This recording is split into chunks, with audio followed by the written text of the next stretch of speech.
오늘 이 자리에 여러분들 나오실 때 저마다 이유들이 있으시지요. 예배가 삶이 되셨기 때문에 자연스레 오늘 이 자리에 나오신 분들도 있을 것이고, 이제 막 또 믿어보고자 하시는 분도 있을 것이고, 어떤 갈망이 있어서 정말 하나님께 갈급한 심령으로 나오신 분도 있을 것입니다. 다양하겠죠. 여러분, 많은 이유들, 우리가 느끼는 표면적인 이유들이 있을지라도 그 모두를 충족하는 것이 있다면 무엇일까요? 그것은 우리가 일상에서는 경험할 수 없는 그 무엇을 얻는 것 아닐까 싶습니다. 여러분, 초월적인 하나님을 내 마음에 느끼는 것, 초월적인 하나님을 내 마음에 느끼는 것, 인간관계에서 얻지 못하는 하나님과의 관계에서 주어지는 신적 소통, 오늘 이것을 우리가 바라는 것 아니겠습니까? 이 은혜가 이 자리에 나오신 모두에게 있으시기를 예수님의 이름으로 축원합니다.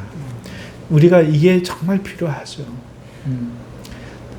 밖에서도 듣는 얘기, 밖에서도 경험하는 거, 여러분, 그것으로 우리가 살지 못해 만족할 수 없어 오늘 이 자리에서 나왔죠. 이유는 무엇이 되었든 간에 그것이 없으면 우리는 껍데기다는 생각을 버릴 수가 없죠. 우리는 채워져야 합니다. 우리는 그 하나님과의 신적 소통, 영적 경험 채워져야 합니다. 오늘 이 말씀 가운데 여러분 그 은혜와 역사가 있으시기를 정말 소망합니다. 오늘 제목이 다시 디모데에게 서신을 쓰는 이유입니다. 여러분, 바울 사도가 디모데 전서를 썼지요. 디모데 전서를 쓰고 빠르면 1년, 늦으면 2년 상간에 지금 다시 디모데 후서를 쓰고 있어요. 성경을 쓰면서, 서신을 쓰면서 이것이 성경이 될 거다 생각했는지는 모르겠지만은 디모데 전서 이러고 쓰진 않았을 거예요. 그렇죠? 디모데 후서 이러고 쓰지 않았을 겁니다. 우리가 훗날에 누군가가 붙였는지는 모르지만 이름을 붙여서 어느덧 이렇게 부르기 시작했어요. 그래서 우리는 다 이 디모데 전후서를 나누어서 생각합니다만 사도 바울 입장에서 한번 생각해 보죠. 여러분, 디모데 전서를 쓰고 늦어도 2년 사이에 다시 쓴다. 그것이 문안 인사라면 여러분, 편지를 자주 쓰는 것은 이상하지 않죠. 문안 인사니까. 그런데 그 종이가 귀하던 시절에 종이에서 쓴다. 혹은 가죽에다 쓴다 하더라도 이상한 것은 이 분량이 꽤 많습니다. 오늘날 참 작은 이런 폰트가 있는 글자체로 쓰지 못하지 않겠습니까? 그러니까 문안 인사로 치기에 너무 많은 그 분량, 그것을 또 쓰진 않겠죠. 우리는 문안 인사로 읽지 않습니다. 문안 인사가 그 안에 있지만 그것은 디모데전서뿐 아니라 이 후서까지도 하나님 말씀에 대한 교훈과 지침으로 지금 목회자에게 쓰고 있는 거예요. 디모데가 목회자이기 때문에 하나님의 말씀에 대한 교훈, 그리고 목회자가 해야 될 지침, 이런 것들을 디모데전서에 쓴 것이죠. 그래서 분량이 많고 미흡하게 끝났을 때 끝내지 않았을 거예요. 거의 완벽하다고 생각한 만큼 모든 것을 총체적으로 심사숙고하여 썼을 겁니다. 그런데 마치 앞에 뭔가가 빠진 것 같지 않습니까? 1, 2년 사이에 다시 쓴다. 그러면 마치 내가 해야 할 이야기 중요한 거 빠졌다, 이렇게 생각해서 쓰는 걸까요? 여러분, 다시 이 디모데 후서를 쓰는 이유가 무엇일까? 오늘 두 가지로 말씀을 드리려고 하는데요. 여러분, 오늘 디모데 후서를 다시 쓰는 이유는 앞서신에서 뭔가 빠진 것이 있어서 쓰는 게 아닙니다. 첫 번째 이유는 바울 자신이 이 땅에서 자신의 생명이 얼마 남지 않았음을 느꼈기 때문입니다. 그것이 첫 번째 이유예요. 지난번에 디모데 후서 강의할 때 이미 말씀을 드린 겁니다. 그리고 이 후서의 서신 4장 6절에서 7절에 이렇게 기록하고 있습니다. 전제와 같이 내가 벌써 부어지고 나의 떠날 시각이 가까이 왔도다. 나는 선한 싸움을 싸우고 나의 달려갈 길을 마치고 믿음을 지켰으니, 마치 죽음이 확정된 것처럼 말하고 있지요. 그러니까 사도 바울은 지금 감옥에서 이 서신을 쓰면서 아하, 내가 순교하겠구나. 하나님이 그거를 지금 바라시는 것 같다. 거의 믿음에 가까운, 확신에 가까운 마음이 들었다는 거죠. 못 볼 수도 있다는 거죠. 그래서 이 서신서를 쓰면서 내가 네 얼굴을 속히 보기를 원한다. 한 번이라도 더 보기를 원하고 내가 가서라든지 네가 와서든지 보기를 원한다. 이렇게 말하고 있는 겁니다. 여러분, 그러니까 디모데 후서를 왜 1, 2년 상간에 갑자기 또 이렇게 쓰느냐? 믿음의 아들에게 마지막이 될지도 모를 그 인사를 지금 하고 있는 거죠. 마지막이 될지도 못할, 앞으로는 기회가 없기에 앞에 이미 서신을 다 완벽하게 썼지만 마지막 당부의 말씀을 다시 이 서신서를 통해서 쓰고자 하는 거죠. 여러분, 우리 잠시 바울과 디모데 관계를 한번 이야기 속으로 들어가서 살펴볼까요? 여러분, 바울은 총각이었습니다. 결혼하지 않고 살았죠. 죽을 때까지 말이죠. 바울이 젊었을 때 그는 굉장히 머리가 좋고 우수한 학생이었어요. 그래서 학업에 온 힘을 쏟았죠. 온 나라가 기대하는 촉망받는 사람이었습니다.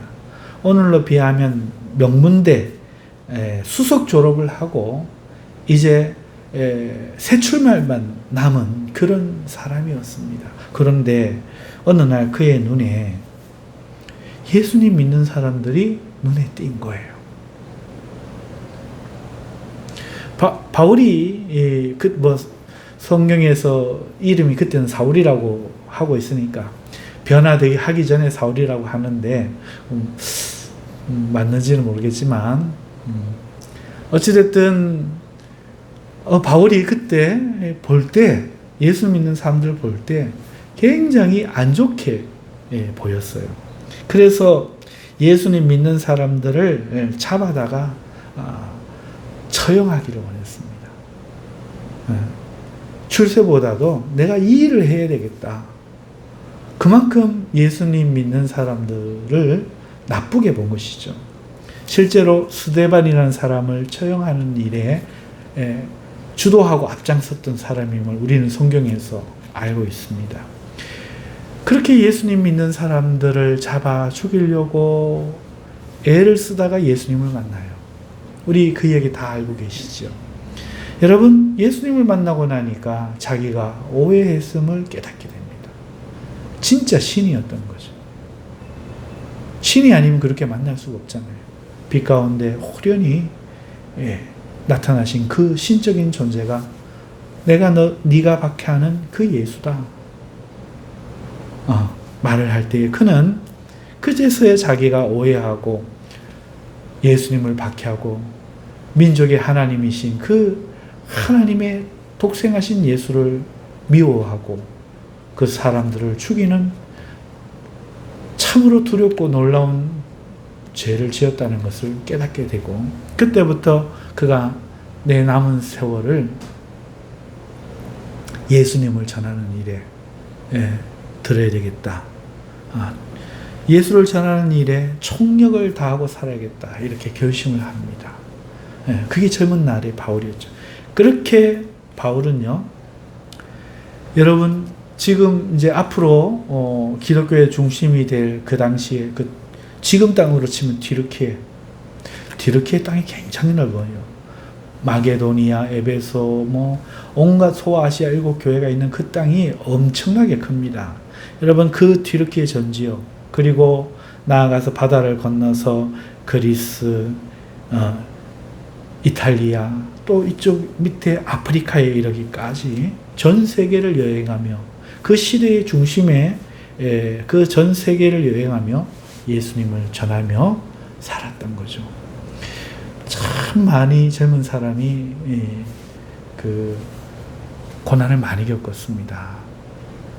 매도 많이 맞고 배도 많이 골고 죽을 고생도 많이 하고, 그래서 눈도 시력도 많이 안 좋아졌고요. 글자도 잘 안 보이고요. 예수의 흔적, 예수님 때문에 맞았으니 손가락이 굽었으면 바로 주셔야 되는데 그렇지 않았겠죠. 비가 오면 쑤시고 불편해진 몸 그대로 가지고 예수님을 전하는 거죠. 물러서지 않았습니다. 그렇게 전도하던 중 루스드라라고 하는 곳에서 이 디모데, 지금 디모데 후서를 서신을 받고 있는 믿음의 아들을 만났습니다. 그리고 그를 굉장히 사랑했어요. 디모데가 성격이 굉장히 내성적이고 아버지와의 관계가 그렇게 좋지는 않았던 것 같아요. 그래서 이 디모데를 바울을 아버지처럼 여기고 많이 의지하고 성경을 배우고 착실하게 그렇게 주의 말씀을 배워서 이 바울과 함께 평생 남은 세월을 사역하는 그런 관계가 되었고, 우리는 이제 성경에서 보다시피 믿음의 아들로 부르고 있는 영적 부자, 친부모는 아니에요. 영적인 아들, 두 사람도 아니고 한 사람입니다. 디모데. 이런 관계에 이런 것을 우리가 알고 있죠. 자, 잠시 우리가 바울의 인생과 그 속에서 디모데를 우리가 살펴보았는데, 그렇기 때문에 디모데는 결혼도 하지 않고 여자도 없이 그렇게 살았던 바울이 육신의 정을 준 유일한 아들, 자기가 낳지 않은 주님 안에서 사랑으로 낳은 유일한 아들로 생각하는 그런 사람이다. 그러니 자기가 이제 순교가 얼마 남지 않은 걸 느낄 때 어떤 마음일까요? 다른 사람은 몰라도 다른 사람은 거룩한 이별 하고 헤어질지 몰라도 이 디모데만큼은 이제 그렇게 헤어질 수가 없는 거죠. 그래서 이 디모데 후서를 이 1, 2년도 안 된 시간에, 밖에 안 되는 시간에 쓰면서 마지막 자기의 마음을 전하고 있다 하는 것입니다. 그것이 첫 번째 이유죠.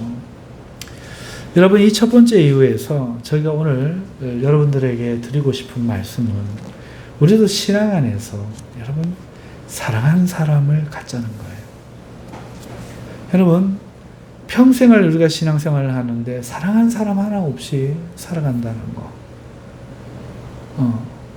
내 모든 애정을 다 쏟아서 주는 것이 아깝지 않은 사람 하나를 못 갖는다는 거. 그게 참 그렇거든요. 보통 교회에서 이래 보면은 목사님을 그렇게 성도가 사랑하는 경우도 있어요. 마치 바울과 디모데의 경우라고 생각할 수 있을까요? 어찌됐든 간에 평신도끼리나 아니면 다른 사람이라도, 여러분, 우리가 신앙생활 하는 가운데 이렇게 믿음 가운데서 내가 나았다, 그래서 내 모든 것을 아낌없이 지원하고 다른 사람과는 다른 그런 사랑하는 사람이 한 사람쯤은 우리가 있었으면 좋겠습니다. 두 사람이라고 나쁜 거 아닐 것 같아요. 여러분, 적어도 한 사람 이상은 내가 날마다 기도해 주는 사람, 이제라도 보고 싶은 사람, 내가 이제 세상을 정리할 때 마지막으로 생각나고 한 번 더 보기를 원하는 사람. 이런 사람을 우리가 두고 살아야 우리의 심령이, 우리의 가슴이 행복하지 않겠느냐는 겁니다. 평생을 교회를 다녔는데 정 하나 붙이지를 못하고 그저 남남으로 돌아선다면 그것은 얼마나 안타까운 현실입니까? 그래서 오늘 우리는요, 바울을 보면서 정말 주를 사랑한 사람은 이 주님의 사랑으로 정말 자기를 필요로 하고 자기가 역할을 해줄 수 있는 어떤 관계 속에서 아름다운 사랑의 관계를 맺어야 된다 하는 것을 우리가 볼 수 있는 거예요. 여러분에게도 이런 사랑이 있었으면 좋겠습니다. 거룩하고 영적이고 참으로 아름다운, 여러분 마음을 다하여 예수님처럼 사랑할 수 있는 사랑. 그래서 생각하면 한없이 기쁘고 눈에 넣어도 아프지 않은 그런 사랑, 이런 사랑 여러분들도 하실 수 있기를 주님의 이름으로 축원합니다. 자, 그렇다면 1차 강의 때 제가 설명드리지 않았던 두 번째 이유. 물론 하기는 했겠지만 강의 중에 내용으로 했겠죠. 그래서 오늘은 두 번째 이유를 요약해서 말씀을 드리려고 합니다. 왜 디모데후서를 이 빠른 상간에 다시 쓰는가? 첫 번째는 그 이별의 말이죠. 하지만 그 이별의 말에는 내용이 있지 않을까요? 그 내용이 여러 가지가 이 후서 안에 들어가 있어요. 그래서 강의하는 가운데 그것들을 뭐 이렇게 설명을 제가 드렸겠지만 그것들을 다 집약을 하고 여러분 모은다면 뭘로 그것들이 꿰뚫는 내용이라 말할 수 있겠습니까? 그것은 바로 이런 겁니다. 여러분, 어떤 한 사람이 인생의 새 출발을 합니다. 그래서 아내를 얻고 이제 결혼했습니다. 그리고 집을 장만을 했죠. 세를 들어 살다가 집을 장만을 하고 이제 세탁기며 냉장고며 TV며 에어컨이며 차며 가전제품, 침대, 가구 완벽하게 준비를 해놨습니다. 한 개도 모자란 게 없고 제일 좋은 것들로 완벽하게 이제 준비를 했죠. 너무 행복합니다. 이제 행복하게 사는 일만 남은 거죠. 그런데 여러분, 영원히 그렇게 쓸 수 있을까요? 요즘은 가전제품이 10년만 가도 못 쓰게 한다는 소문이 있어요. 옛날에는 20년 된 냉장고도 고쳐 쓰고 그랬는데 요즘은 10년만 돼도 냉장고, TV, 에어컨 뭐 고장이 난다는, 기판 자체가 고장이 난다는 이야기를 그 업계에 종사하는 사람한테 들었어요. 설계 당시부터 그렇게 설계를 한다는 거예요. 왜? 또 팔아야 되니까. 여러분, 그렇게 했던 가전제품을 10년마다 또 사야 돼요. 돈이 얼마나 비쌉니까? 여러분, 우리가 옛날에는 집을 사면 그게 집이 100년도 가고 500년도 가고 1000년도 가고 이래가지고 문화유산으로 등재된 유럽이고 아시아에 많은 집들이 아니습니까? 그런데 요즘은요, 집도요, 짧으면 30년, 50년 되면 재건축해야 됩니다. 오래 가지 않죠. 쓰고 있던 것, 뭐 몇 달 쓰고 버리는 것, 해마다 바꾸어 입는 옷, 이런 거 말할 것도 없죠. 모든 것을 새로 준비했는데 여러분 다 기한이 있고 끝나더라는 거죠. 여러분, 물건만 끝날까요? 그 사이에 그렇게 사랑했던 부부 관계도 소원해지죠. 그렇게 이뻤던 자녀들, 그 어린 아이들 더 자라서 가족 관계가 원만하지 않죠. 관계도 영원하지 않더라고요. 그렇게 장만하고 좋고 나아서 기쁘고 했던 그 모든 기쁨들이 영원하지가 않고 사라지더라는 거죠. 그것이 세월이라는 거예요. 그런데 여러분, 사람도 마찬가지입니다. 사람도 10년 전 자기는 없어요. 우리 이 생체, 이 세포나 이런 것들이 주기가 있다고 합니다. 그래서 한 21일에서 28일 정도 되면 체인지가 된대요. 그게 뼈도 그렇대요. 그러니까 1년 전에 나는 여기 없는 거죠. 심지어 나조차도 어렸을 때 엄마 밑에 엄마에게 태어났던, 부모에게 태어났던 존재가 하나도 없고 오늘 우리가 이 자리에 나라는 이름으로 앉아있고 서 있는 겁니다. 여러분, 그러면 한번 물어보십시다. 무엇이 내 거며, 무엇이 우리 집이며, 무엇이 우리 가족이며, 무엇이 나입니까?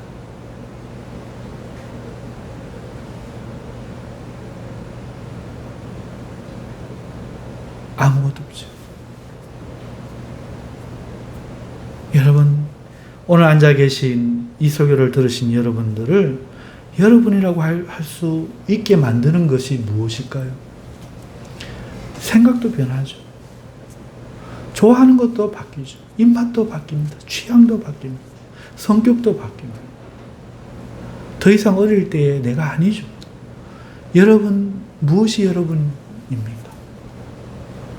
여러분을 보며 기뻐했던 그 부모님이 보았던 여러분은, 그 젊은 날 사랑했던 그 여러분은 어디에 있습니까? 오늘 여러분을 여러분이라고 하는 것은 과연 무엇입니까? 다 바뀌어버립니다. 세포만 바뀐 게 아니라 좋아하는 것도, 입맛도, 성격도, 삶도, 고집도 다 바뀌었는데, 여러분, 오늘 제가 왜 이 말씀을 드리는가 하면, 디모데후서에 있는 그 내용들, 바울 사도가 이별을 앞두고 앞서 서신을 썼지만 다시 이별을 고하며 당부하는 이 말씀, 그것을 아우르는 것, 디모데를 디모데에게 하는 것, 그 무엇일까요? 바로 그 디모데를 디모데에게 하고 믿음의 아들로 남을 수 있게 하는 그것, 하나님에게 하나님의 백성으로 남을 수 있게 하는 그것, 하나님의 말씀입니다. 하나님의 말씀, 그게 안 변하고 있으면 모든 것이 변했어도 디모데는 변하지 않은 거죠. 우리가 구약 성경을 보면 하나님께서 굉장히 무섭게 세상에 등장하는 노아 심판을 보면서, 이야, 사랑의 하나님이 어떻게 전 세상의 사람들을 일시에 저렇게 다 죽이실 수 있을까? 그때 하나님이 하신 말씀 있죠. 사람들이 뭐가 되었다고요? 육이 된지라. 육신이 된지라. 제가 영은 뭐라고 말했죠? 내가 일러준 말이 영이니 하나님의 말씀이 사라진 거예요. 그러니 더 이상 창조한 사람이 아니죠. 하나님이 선악과도 따먹지 말라 했는데 그 말씀을 버리고 사탄이 미혹한 말을 받을 때에 사람은 범죄했죠. 그러니 사람을 사람이라고 할 수 있는 것, 사탄과 같은 우리라 할지라도 거듭나 하나님의 사람을 만드는 건 무엇입니까? 썩지 아니하는 살아계신 하나님의 말씀. 그 말씀이 디모데의 가치라는 거죠. 오늘 하나님의 형상으로 창조된 하나님의 형상의 가치는 태초에 말씀이 계시니라. 그 말씀이신 이 말씀이 예수님이니라. 그 예수님이 하나님의 본체시니라. 하나님의 형상은 말씀이에요. 말씀이 있을 때 오늘 여기는 너무나 사랑하는 하나님 백성이 되는 거죠. 마리아가 아무것도 안 하고 턱 깨고 앉아가지고 예수님 말씀 듣고 있는데 이걸 모르는 마르다는 좀 보내서 내 일 좀 도와주게 하소서 저러고 있나이다. 근데 예수님 보시기에는 육신에 먹을 게 아니라 하늘에서 만나도 내리게 할 수 있는데 말씀을 받고 있는 그 마리아가 너무 이쁘셨던 거죠. 오늘 이 자리에 우리가 하나님의 말씀을 간직한다는 거, 말씀을 받는다는 거, 말씀을 잘 듣는다는 거, 이래서 중요한 거죠. 여러분, 두 번째 이유가 이겁니다. 바울의 부탁이 뭡니까? 나는 내 말씀, 복음을 잘 지키고 이 선한 싸움을 싸우고 믿음을 지켰다. 이제는 내 몸도 내 죽음도 관제와 같이 붙기를 마다하지 않는다. 기꺼이 끝내겠다. 안 끝나는 건 뭡니까? 그 안에 있는 말씀. 그러니 너도 어려서부터 외조모와 내 어머니에게 들었던 그 기도 가운데서 들었던 그 말씀, 네가 안수할 때에 받을 때에 부탁받았던 그 말씀을 지켜라. 내가 그 말씀에 너를 당부한다. 사랑하는 성도 여러분, 오늘 이것이 바로 두 번째 이 디모데후서를 쓰는 두 번째 이유예요. 하나님의 말씀에 부탁하는 거죠. 비록 여러 가지 것으로 그것을 표현을 했지만 내용은 여러 가지 것으로 나타나지만 사랑하는 성도 여러분, 너는 너에게 하는 것을 알라는 거예요. 그것은 하나님의 말씀을 지키는 겁니다. 그래서 오늘 이 시간에 저는 이것을 근거로 나를 나되게 하는 가치를 갖자 권면드리고 싶습니다. 여러분을 여러분 되게 하는 건 뭡니까? 미모를 자랑합니까? 5년만 10년만 지나보세요. 뛰어난 명석한 머리를 자랑합니까? 그것도 다 시절을 탑니다. 세상은 바뀝니다. 여러분, 재력도 어느 한순간에 다 빼앗길 수 있어요. 건강도 마찬가지죠. 남들이 환호해주고 박수 쳐주던 노래하는 아름다운 목소리, 매력, 그것도 다 쓰러집니다. 여러분을 여러분 되게 하는 것, 가치 있게 하는 것, 무엇인 줄 알고 있습니까? 그걸 찾으세요. 저는 여러분들이 하나님의 말씀이 그것임을 발견하기를 주님의 이름으로 축원합니다. 하나님의 말씀을 가질 때 다윗이 어떻게 되었나 보세요. 하나님의 말씀을 가질 때 요셉이 어떻게 되었나 보세요. 여러분, 하나님의 말씀이 오늘 우리 안에 나를 나되게 하는 것입니다. 피부가, 세포가 다 바뀌어오고 한 개도 옛날 것이 남아있지 않아도, 성격이 바뀌어도 하나님이 우리를 찾으실 그날에 헷갈리지 아니하고 나를 난 줄 알고 부르실 그것은 바로 오늘 우리가 하나님의 말씀을 받을 때입니다. 우리는 그 말씀으로 거듭나는 거예요. 하나님의 말씀으로 거듭나는 거예요.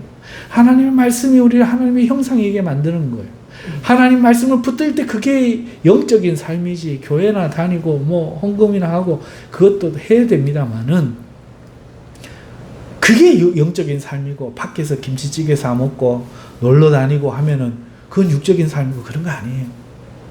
뭘 해도 어디에 가도 하나님의 말씀이 있을 때 그게 내가 나인 이유요. 내가 영적인 이유라는 것이죠. 믿으십니까?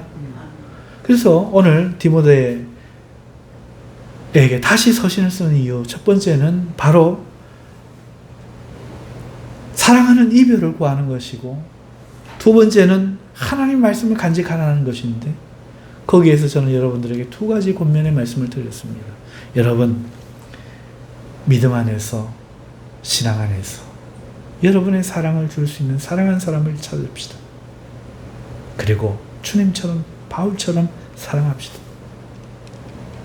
그 삶이 여러분을 행복하게 할 것입니다. 둘째, 여러분, 하나님의 말씀이 여러분을 여러분 되게 하는 가치임을 발견하고, 삶이 어떻게 변하더라도 하나님의 말씀이 여러분 안에 빛나게 하는 사람들이 되시기를 바랍니다. 주님의 이름으로 축복합니다. 여러분, 우리 주님 한번 부르고 우리 말씀 생각하면서 우리 기도하겠습니다. 주여,